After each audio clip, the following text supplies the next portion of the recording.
C'est 20h sur la télévision Futur Média. Bonsoir à toutes et à tous. Bienvenue à cette principale édition. Les titres, c'est tout de suite. Le landerneau politique agité par le débat autour d'un report de l'élection présidentielle du 25 février prochain. Parmi les défenseurs de cette thèse, la ministre du Développement communautaire, Thérèse Faye Diouf, est pour un report pour 6 mois de l'élection afin d'éviter la propagation de la tension créée par la mise à l'écart de certains candidats. Des candidats justement qui comptent mener des actions collectives de sensibilisation et de mobilisation. Les membres du collectif des candidats spoliés affirment qu'il ne peut y avoir d'élection au Sénégal sans que l'éviction de Karim Meïssa Wade et la situation plutôt des candidats à double nationalité ne soit élucidée. Marche des producteurs du Waalo, victimes d'inondations et de calamités naturelles. Ils affirment crouler sous le poids de dettes, des dettes estimées à plus de 8 milliards de nos francs. Le soutien du gouvernement est sollicité pour traverser cette mauvaise passe. Et puis, premier essai à blanc validé à Tambacounda. Le lancement du réseau ferroviaire a été un succès pour le plus grand bonheur des populations sorties en masse pour assister à l'entrée en gare du train. Voilà pour les titres. Le développement, c'est tout de suite.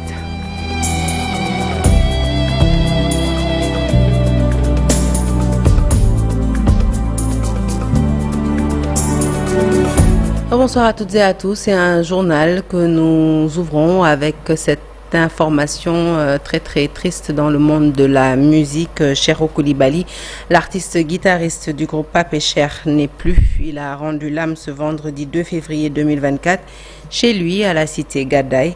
Cheikhou, comme l'appelaient ses amis, était malade depuis plusieurs années. Plusieurs fois, les artistes avaient dénoncé son état de santé dans les médias, sollicitant de l'aide pour le soigner.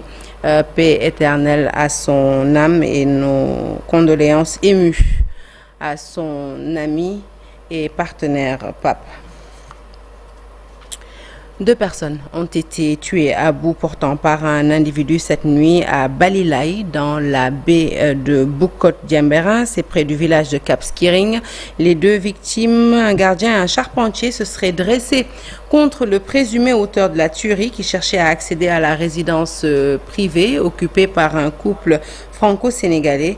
Une enquête est ouverte par la brigade de gendarmerie de Cap Skirring et nous n'excluons pas d'y revenir certainement dans nos prochaines éditions.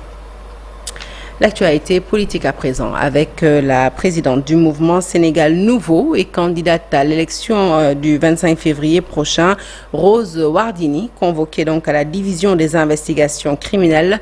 La question de sa supposée double nationalité est certainement au cœur de cette convocation dont nous vous dirons un peu plus au cours de nos prochaines éditions. Et politique toujours avec ces soupçons de corruption impliquant le Conseil constitutionnel combiné à l'affaire de double nationalité de certains candidats. Thérèse Faye Diouf souhaite que la lumière jaillisse. Elle se dit favorable à un report du scrutin pour qu'il soit plus inclusif. Pour la ministre du Développement communautaire, eh bien, c'est injuste qu'un candidat soit recalé pour une double nationalité alors que d'autres en lice sont également des binationaux. Je vous propose d'écouter. Elle était l'invitée de Chérif Dia dans Info Matin. Il y a des gens qui se sentent être lésés au moment où d'autres qui n'en avaient pas les moyens ni le droit sont acceptés. Je pense qu'il est temps que le pouvoir législatif, qui a la compétence, puisse prendre les dispositions pour qu'on sache ce qui se passe. Et parmi ces personnes maintenues, on a vu des personnes qui ont la double nationalité et Karim Wade a été exclu pour double nationalité. Et je pense que ça aussi, si on parle de justice dans notre pays, de renforcer les institutions, la démocratie, un jeu où tous les participants, tous les acteurs concernés, en tout cas, vont participer, il faut effectivement qu'on pense à être inclusif. Et encore une fois, ceux qui pensent que le président Macky Sall qui demande le report, je leur ai dit non. Le président Macky Sall a toujours été dans les dispositions d'organiser cette élection-là. Mais Amadou Ba, votre candidat, il veut que l'élection se tienne à date échue. Mais bien sûr, Amadou Ba, c'est normal. C'est normal qu'il veut que cette élection soit à date échue. Et même nous aussi. Mais la seule contrainte que nous avons, c'est ce qui s'est passé ces derniers temps. Nous ne sommes pas là pour dire que il faut reporter les élections, mais nous disons que s'il faut que la lumière jaillisse et que la justice soit rendue à ceux qui se sentent, à ceux qui ont le sentiment d'être exclus injustement, je pose la condition. Si, à partir de ce moment, je pense qu'il faut s'arrêter, régler cette question-là et continuer. S'arrêter, c'est reporter en attendant de régler cette question. Et la plateforme Amadouba 2024 dit non au report de l'élection présidentielle. Elle reste catégorique qu'aucun événement ne saurait le justifier. Moustapha Sissoko est interrogé par Cheikh Diop. Je vous propose de l'écouter. Nous constatons qu'aujourd'hui, il est inadmissible un ministre de la République qui siège au Conseil des ministres s'attaque au candidat du président de la République. Le président l'a toujours dit. Benno Bokk Yakaar a qu'un seul candidat, il s'appelle Amadou Ba. On a un seul candidat, il s'appelle Amadou Ba. Maintenant, aujourd'hui, tous ceux qui sont en train de dire là, nous savons nettement qu'il y a des gens derrière eux. Et le moment viendra, on va les dénoncer. Mais pour l'instant, on appelle tout le monde à la raison de venir dans la famille, la grande famille. La grande famille, c'est Benno Bokk Yakaar.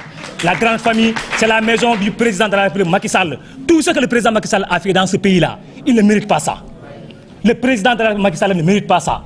Le président Macky Sall, aujourd'hui, mérite vraiment que toute sa famille se regroupe pour soutenir le candidat Amadou Ba.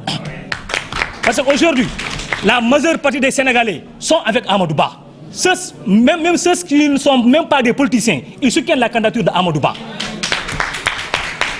Donc, nos camarades qui ont envahi les médias, ils n'ont qu'à avoir raison garder. Ils n'ont qu'à venir soutenir la candidature du président Amadou Ba. Le candidat du PUR, le Parti de l'Unité et du Rassemblement, se prononce à nouveau sur la question de la double nationalité de certains de ses pairs. Aliou Mamadou Dia pense que ce sujet doit faire l'objet d'une large discussion entre tous les acteurs après la présidentielle du 25 février. Il estime qu'il faut éviter de politiser certaines questions qui peuvent toucher la dignité des concernés.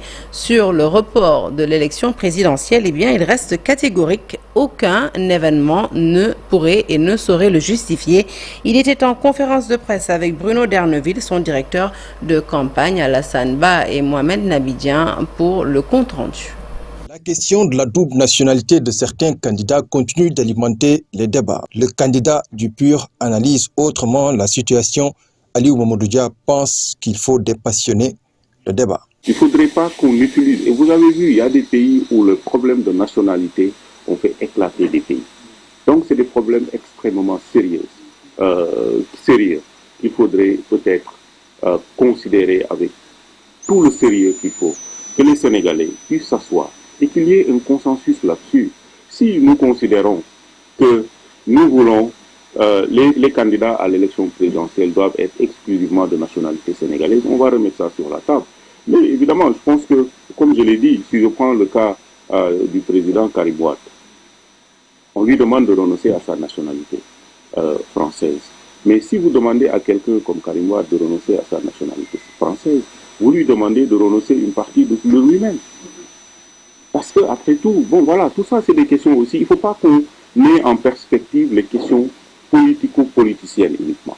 Il faut qu'on puisse intégrer les autres dimensions qui vont avec cette double nationalité-là, qu'on, de manière posée, calme, réfléchie, qu'on, de manière consensuelle, qu'on prenne une décision là-dessus. Et c'est ça que nous allons offrir. Sur le report de la présidentielle du 25 février, PUR et ses alliés sont catégoriques. Cette élection doit se tenir. Il est hors de question de violer le calendrier électoral. C'est important pour la crédibilité de notre nation. C'est important pour la crédibilité de notre démocratie. Mais aussi, l'autre chose qui fait qu'on doit respecter le calendrier républicain, surtout pour cette élection présidentielle, c'est que les Sénégalais sont fatigués. Ils veulent un changement de régime. Ils veulent de nouvelles personnes à la tête de cet État. Aliou Mamadou Dia vient de recevoir le soutien de Bruno Derneville. Le président du Parti pour l'Action citoyenne a décidé de rejoindre la coalition du candidat du PUR.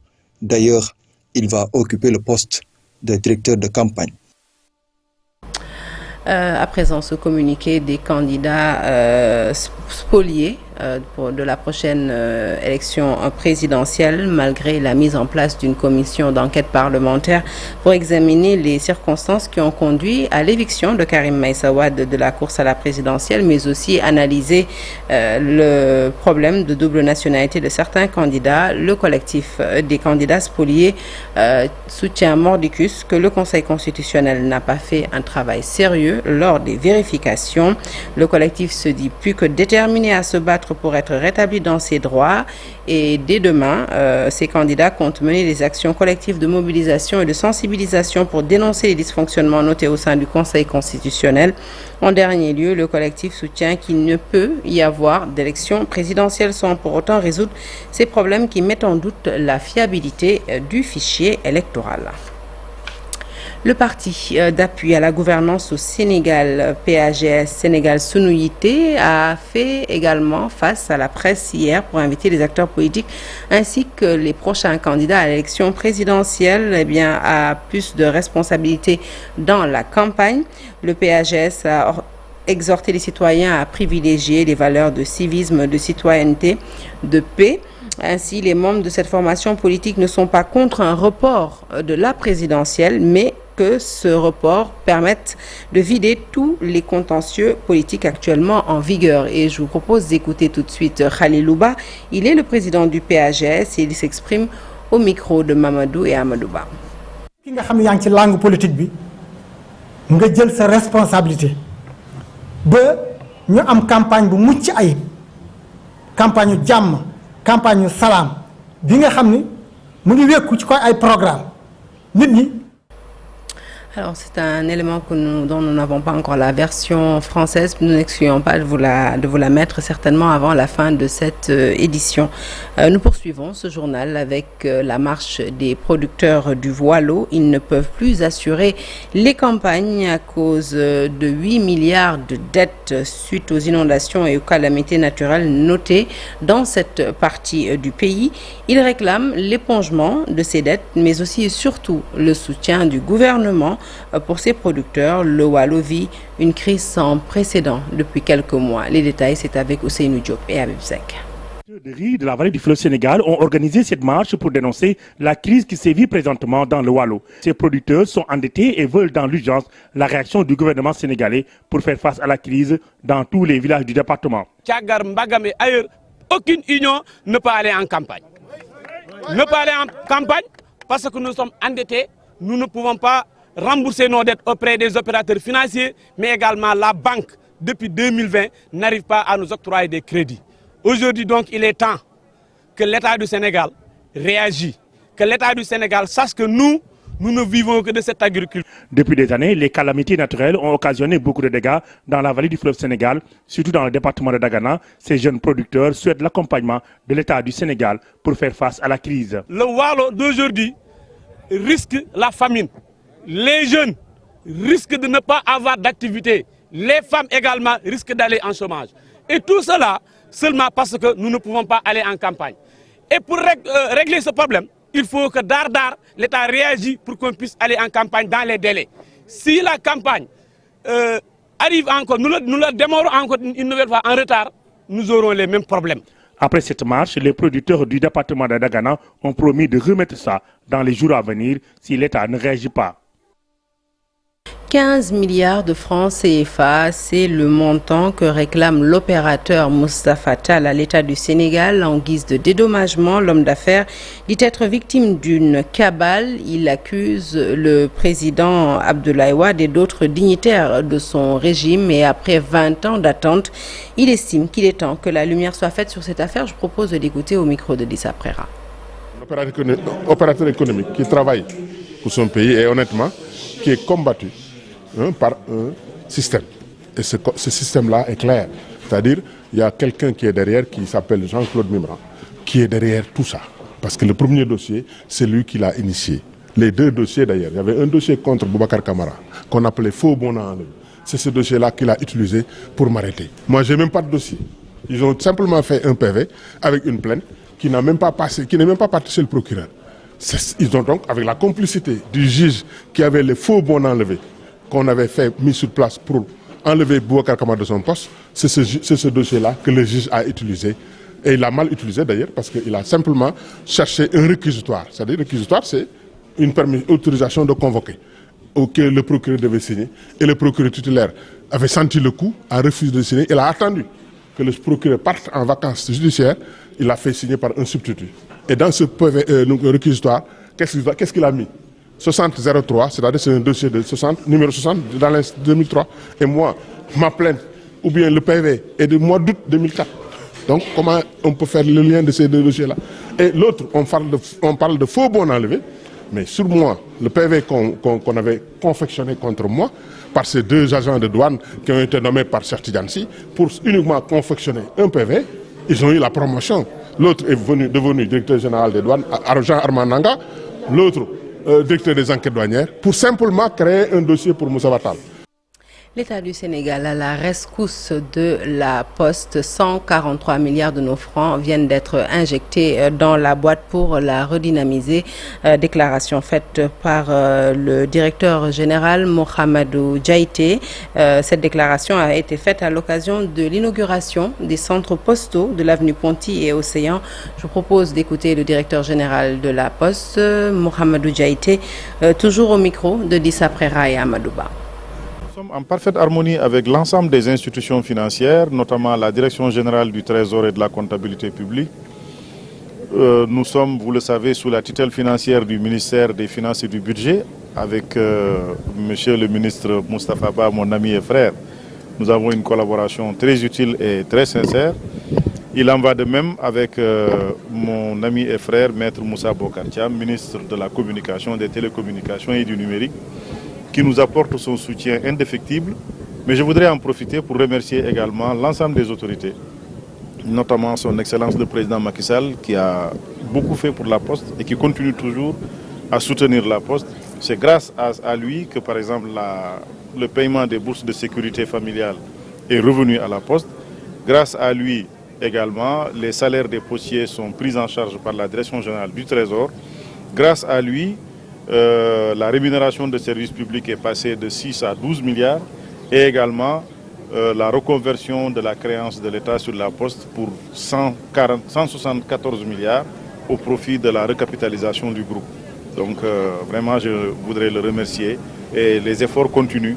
Vous avez entendu, madame, citer également l'inscription budgétaire de 500 millions pour la modernisation du centre de tri sous l'instigation du ministre Maître Moussa Bocar Thiam. Et je vous l'annoncer en titre, le train va bientôt siffler à Tambacounda. Le premier SCA blanc a été concluant. Une locomotive avec 12 conteneurs est bien arrivée à la gare ferroviaire de Tamba. Les populations sont sorties massivement pour accueillir cette première liaison qui marque ainsi le début tant attendu de l'exploitation commerciale. Reportage sur place, Ibrahima Diabakhate. Cette nouvelle phase d'essai à blanc marque ainsi le début du lancement du redémarrage de l'activité ferroviaire dans la capitale orientale. Il y a une semaine, nous avons travaillé à faire la liaison de Thiès à Tambacounda avec un train d'entretien qu'on appelait Boureuse. Aujourd'hui, nous sommes en train, toujours dans le cadre des essais à blanc, avec une locomotive et 14 conteneurs, voitures qui sont là pour permettre encore de continuer ces essais à blanc. Nous allons continuer sur une semaine à 10 jours ces essais afin de commencer à démarrer l'activité commerciale qui, je l'espère, pourra se faire d'ici une quinzaine de jours.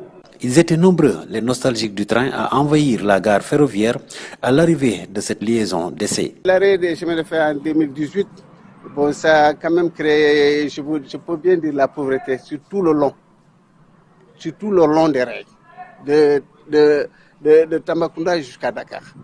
Parce que j'ai fait tout ce trajet-là, j'ai même fait jusqu'à Bamako. C'est pourquoi, au moment où on m'a soufflé qu'il faut être à la gare à 13h, que vraiment le train sera là, c'est avec une seule oreille que j'ai entendu. Pourquoi? Parce que c'est quelque chose que j'ai au fond de mon cœur et que j'ai toujours aimé. Ouais. Cette première phase d'essai, les résultats ont été concluants. Ainsi, en moins de 15 jours, le train va siffler à Tambacounda, marquant ainsi le démarrage de l'activité commerciale. Inauguration ce jeudi de l'école des sous-officiers de police par le ministre de l'Intérieur, Maître Sidiki Kaba. L'infrastructure s'étend sur une superficie de 10 hectares. Elle est composée de 59 bâtiments, 14 blocs sanitaires, un poste de police et une infirmerie.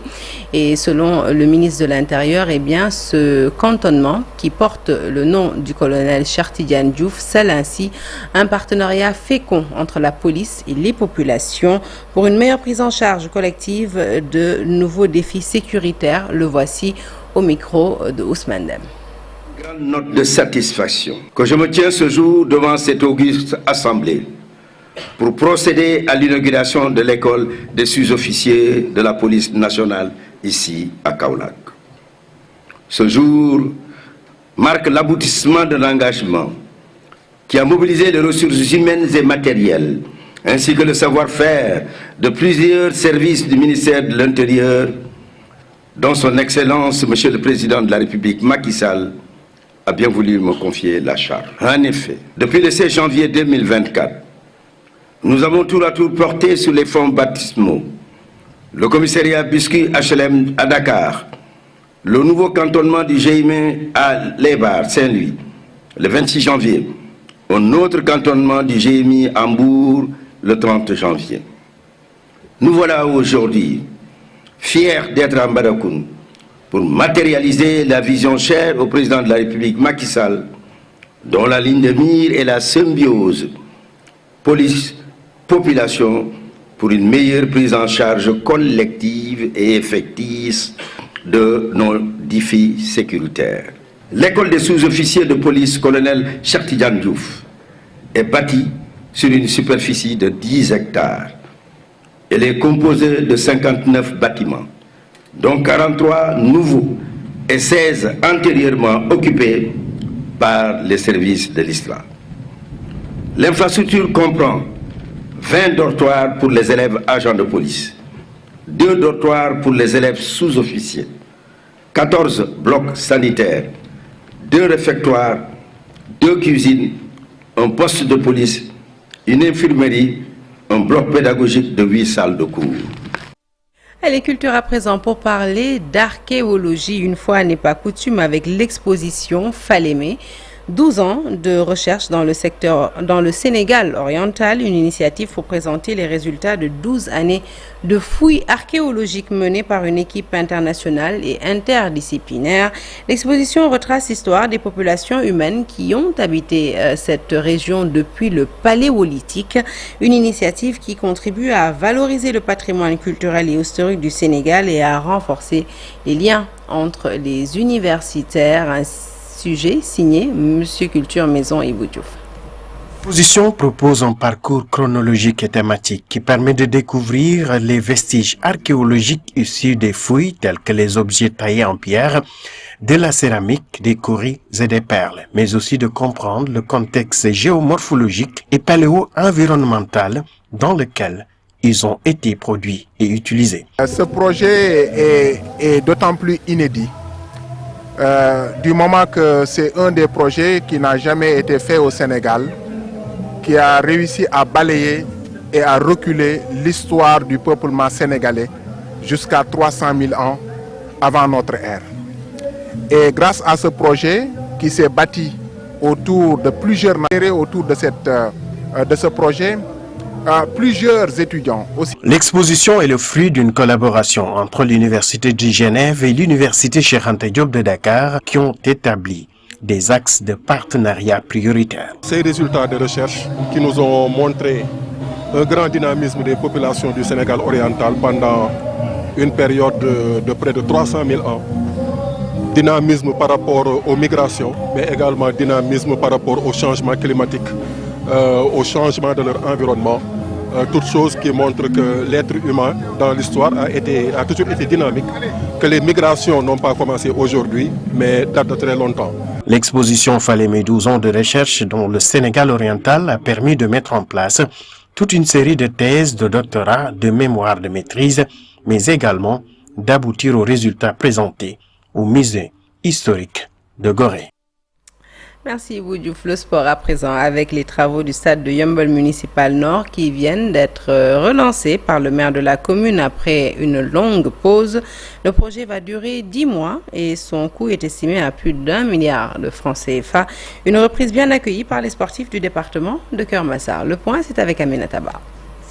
Qui étaient déposés dans ce stade municipal de Yeumbeul Nord depuis plusieurs mois ont été évacués et c'est pour la reprise des travaux. On offre de soulagement pour les sportifs du département de Keur Massar qui estiment que cette infrastructure va contribuer au développement du sport dans la zone.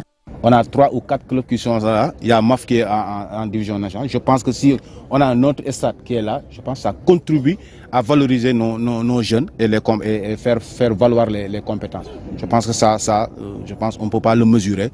Je pense que c'est une demande qui est là. Dans 10 mois, le stade devrait être livré aux habitants de Yeumbeul Nord, des assurances du maire de la commune. L'entreprise qui doit faire l'air de jeu et l'entreprise qui doit faire l'électricité, ils ont 6 mois.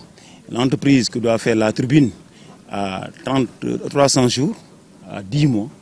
S'il commence aujourd'hui officiellement, il doit terminer le 31 novembre. Après une longue période d'arrêt des travaux du stade municipal de Yeumbeul Nord qui a suscité beaucoup de tensions dans la localité, cette fois-ci, l'AGETIP, le maître d'ouvrage, promet de respecter le délai fixé. Fin de ce journal, merci de l'avoir suivi. L'actualité se poursuit sur toutes nos plateformes digitales et restez avec nous tout de suite. La deuxième partie de Soir d'Info, nous recevons un artiste, un compositeur, un percussionniste. Pape Dibiba est l'invité de la deuxième partie de Soir d'Info. À tout de suite.